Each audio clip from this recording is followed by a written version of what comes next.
Dear friends and followers, welcome back to my channel and lovely greetings from this fantastic studio setup here. I am here with Guillaume Debauchez, who is the absolute expert on airline recruitment or airline selection. And he is the founder and CEO of ASP, which is the Airline Selection Program, which is a course or courses that you can buy to be best prepared for your airline selection. So in today's video, we're going to be answering 16 questions that you guys have sent in that you wanted me to ask an airline recruiter. So what are we waiting for? And let's get started.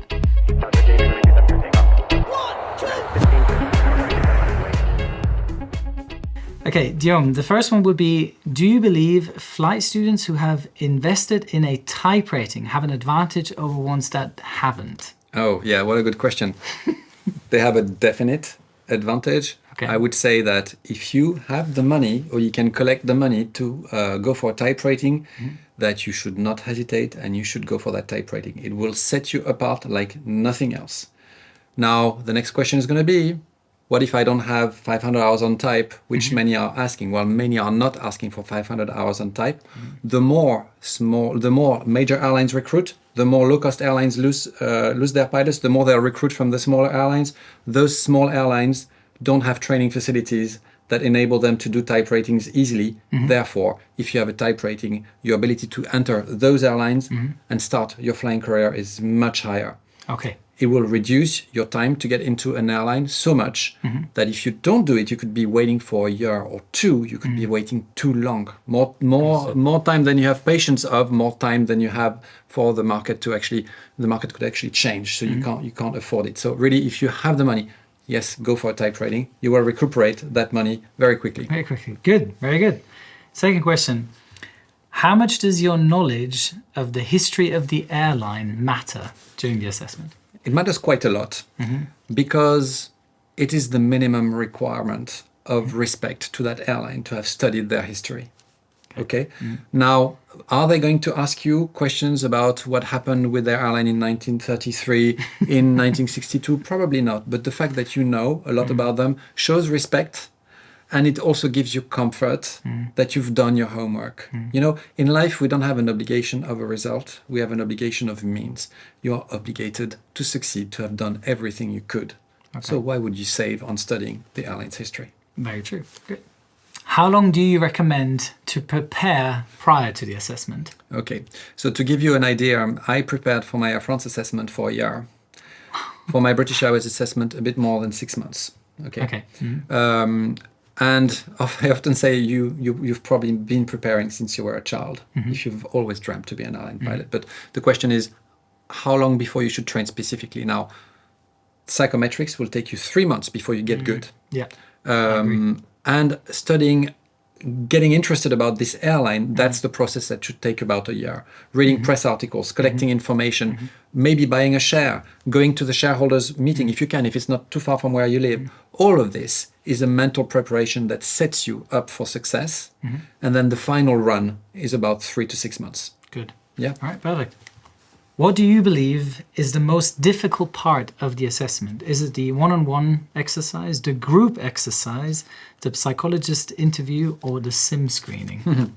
All of them are important because recruitment is a chain. Okay, you have to be good or better at every stage. So if you will be weak in one, being excellent in another cannot compensate. If you're excellent in the sim, but poor at the interview, you will not be selected. Okay, so all of them are important.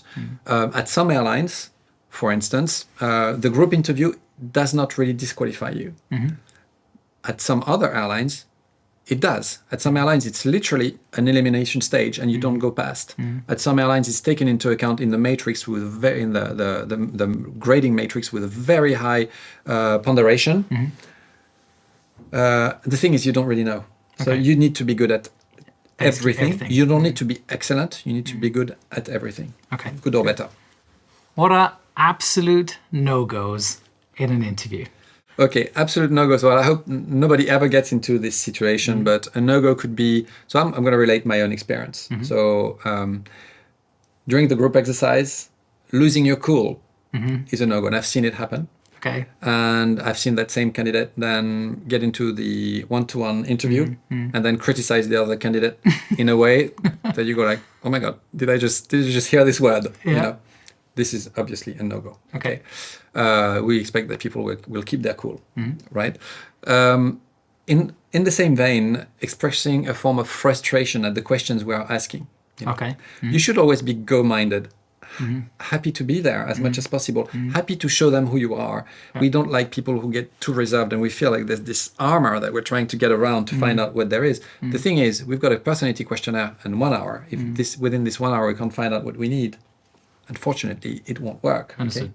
And the third one is someone who's done not enough research to the point where their motivation is just too low. Okay. So not enough research, meaning if you ask them a few questions about how many airplanes, just very simple questions, they seem to have done not enough research. Right. This candidate needs to come again. Okay. Okay. Yeah. Okay, good. Are there, let's say, 3 questions that they will always ask in an interview? You as a recruiter, you say, okay, this question I have to ask. Okay, so they will ask you, if you're already an experienced pilot, they will ask you your most difficult flight. Okay. Okay. Otherwise, they could ask you the most complex situation you've ever been in. They will ask you maybe a quick decision you've had to take. And they will ask you a time where you had to use CRM, if you're experienced, or otherwise a time where you had a disagreement with someone where a confrontation was necessary or almost necessary. Okay. Okay. Very good. Yeah. Very good. I really like this question. Is it okay if I take 10 seconds to actually give a reply to your question? That you just like, I'm soaking it in, taking a breather, and then I reply. Yeah, and they will probably tell you that if you don't manage, because it's uncomfortable for you, they'll probably tell you take your time, which could be stressful in itself. Because it's like when someone tells you calm down. You know, it tends to make you even more upset when you're upset. But they will try and give you. Now there's a limit. If there's a 20, 30-second silence, it's huge. That's huge. Yeah. So this is why you need to prepare your examples ahead. Now, when you're looking for your examples, we know, depending on where your eyes go, whether you're looking into something you know or something you imagine. Okay. Also, you see I'm moving my left hand. All right. I'm going into something I know. If you move your right hand, you're going into something you imagine more. It doesn't always work, but we pay attention to these times. Very good. Yeah. This reel is going to go through the roof. I'm going to tell you, this is the best one of all. Okay, good. Can you give 3 good tips for the group exercise? What are things that you want to see in the student or in the candidate when you apply? So the group exercise really is about communication. Okay, it's about having a good command of English and a clear use of language in order to convey the information and get the information to circulate. Okay. So the first thing to establish is to know that the group exercise is not just about solving a scenario. It's about and having good communication. It's about how you're going to go about it. So it's about creating structure. So first of all, you would want that someone will time, of course, that someone will then say, okay, let's just make sure what we have in front of us here, and then let's make a plan of how we're going to go about it. Okay. So you asked for 3 tips, right? Yeah. So the first tip, okay, bring a timer. Okay, it's okay to have a timer on the table. I would say not maybe a big timer, say a watch that has a counter, a countdown, that would be fine. 2, know that it's about the structure, because customers who have, candidates who have a clear structure come to a resolution so much faster than others. Okay, so the quality of the decision will be much higher. And then finally, of course, having good communication. Okay. And for instance, good communication, this means not just saying yes to what everybody else is saying. Your choice of words. And for instance, if you want to say, yes, I would like to take this object to complete this task, don't just say that. Say why. Okay. I would like to take this object to complete this task because by using so we will make time and also we will be protected. Okay. This is a way to influence others and it also shows good communication. Very good. Okay, good. How would you prepare for the ATPL theory questions and how many can we expect roughly to be there? Okay, so for the ATPL questions, you should really go onto, you're not going to revise your 14 certificates. Yeah. This is just too much. These tend to always be the same questions that come Okay. at all airlines. They all tap into a similar bank. Okay, so just go on pilotassessments.com, which is the service that we use and recommend. Okay. There are other services where you can go there and rehearse, and that's just as simple as that. Every airline having a bank that everybody knows about, you just tap into that and you work. It's part of your psychometric preparation. I consider this part of your psychometric preparation because it's those exams that you will have to do that have nothing to do with the interview, with the group interview or with the sim. Yeah. So where you just have to perform. So this is fairly easy. If you're an experienced pilot, again, you will have questions about the 320, about the 737. Okay, yeah. I had Type one specific. And, yeah. So then you just go on a resource and you work. Now the question was also how many questions? Yeah, 20, 40 questions typically. That's what it would be. You go on pilotassessments.com and it will say there what you can expect. Very good. Now, a lot of people fear the technical question. Can you just give like a random technical question? Yeah, so there are two types of technical questions. There is the purely technical question, which would be if you were type rated, they could ask you a technical question about a system. Gotcha. Okay, so they could ask you which is the more critical hydraulic system that you would lose and why. Gotcha. Typically, okay, and then and why? That's a tough question for if you're not experienced an experienced pilot. Yeah, so that's a typical technical question. Again, for these, you can go on pilotassessments.com. There are these questions that come for each of the selected airlines. They also need to tend to be the same. They will be typically the same questions you will have had at your CBT exam. Yeah. So they are not that tough to prepare. But now there's another type of technical question, which is what we call the hybrid question. Okay. Because it's not an advanced interview you're having now. It's not a classic either. It's a hybrid. Hybrid interview places you into a situation that involves some sort of technicality or the use of some sort of rule and to see how you're going about it. So an example could be the weather is poor at departure and destination. It's also not great at the alternates, plural. Your captain says that he's going to take minimum fuel. What do you do? Okay. So in this one, you will need to elaborate quite a lot on qualifying the scenario. Poor, how poor is it? Yeah, okay. Alternates, there's two alternates, which means the departure, the destination is under minimums. You see how already your knowledge is starting to reel. I understand. And now you say, I need to know how much, because otherwise I cannot decide. And then after that, the idea here is that you're going to intervene against that captain to get them to take a bit more fuel, because today is not the same day as the day before. I'm just smiling away because I'm putting myself into these interview questions and I remember exactly what you're talking about because I was faced with a similar scenario. So it's really fun to see that. What type of simulator will they use for the sim screening? So at some airlines they will use a full flight simulator. At some other airlines they will use a full flight simulator that's not moving. Okay. It's simple, but it's a proper. Normally it's a proper full flight, but they will just leave it on the ground. Okay. So that's it. So it'll be the real simulator that will look like the real airplane. In some cases, the recruiter will be actioning the instructor's panel by turning. Okay. In some cases, there will be a TRE or a sim operator inside the sim. Okay. Okay. So for you to rehearse, and you first of all you take our sim preparation course. 2, you go and prepare with a company that specializes on this type of preparations, and that's about it, really. Okay. Yeah. Good. How high are the chances in passing if I don't prepare? 25%. 25%? Is that your wanted a short answer? It's a good answer. Okay, good. I like it. Okay.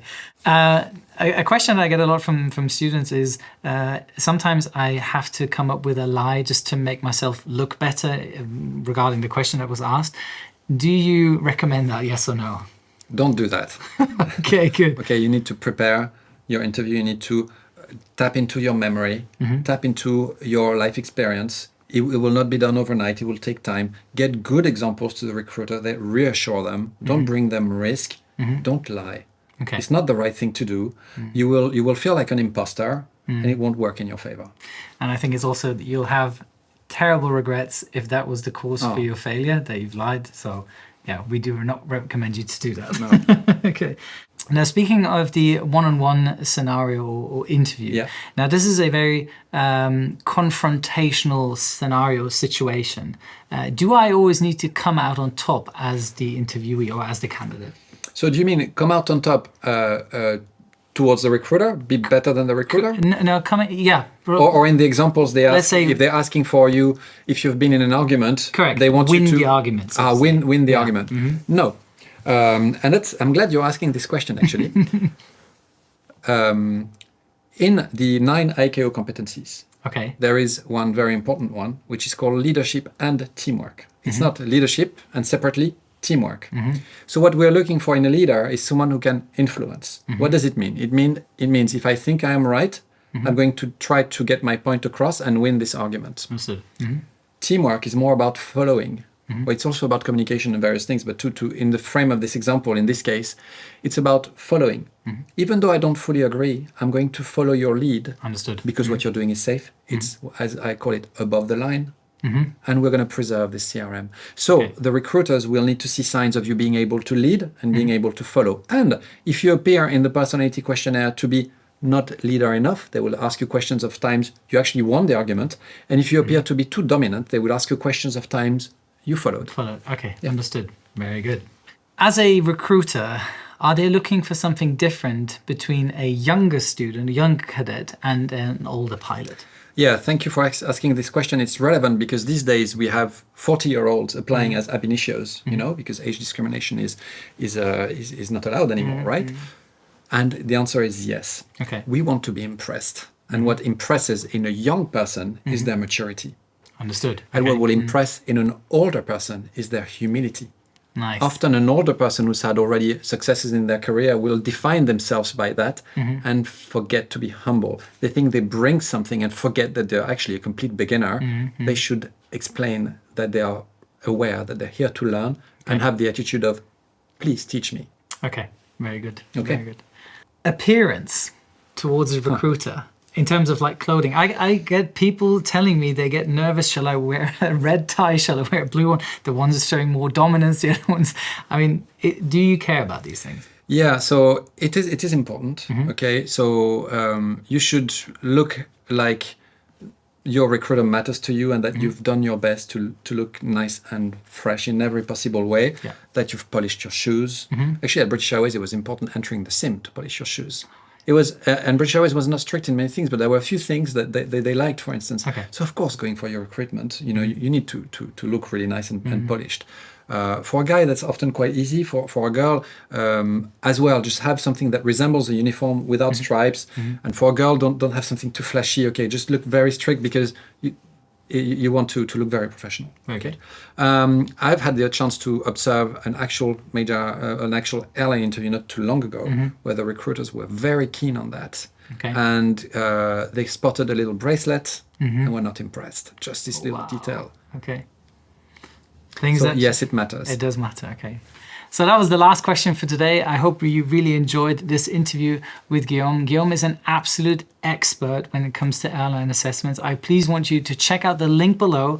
He is actually the founder and CEO of ASP, which is Airline Selection Program. He has an entire course on how you can get best prepared for your airline interview or for airline selection. Please do not underestimate this. This is a very, very crucial topic.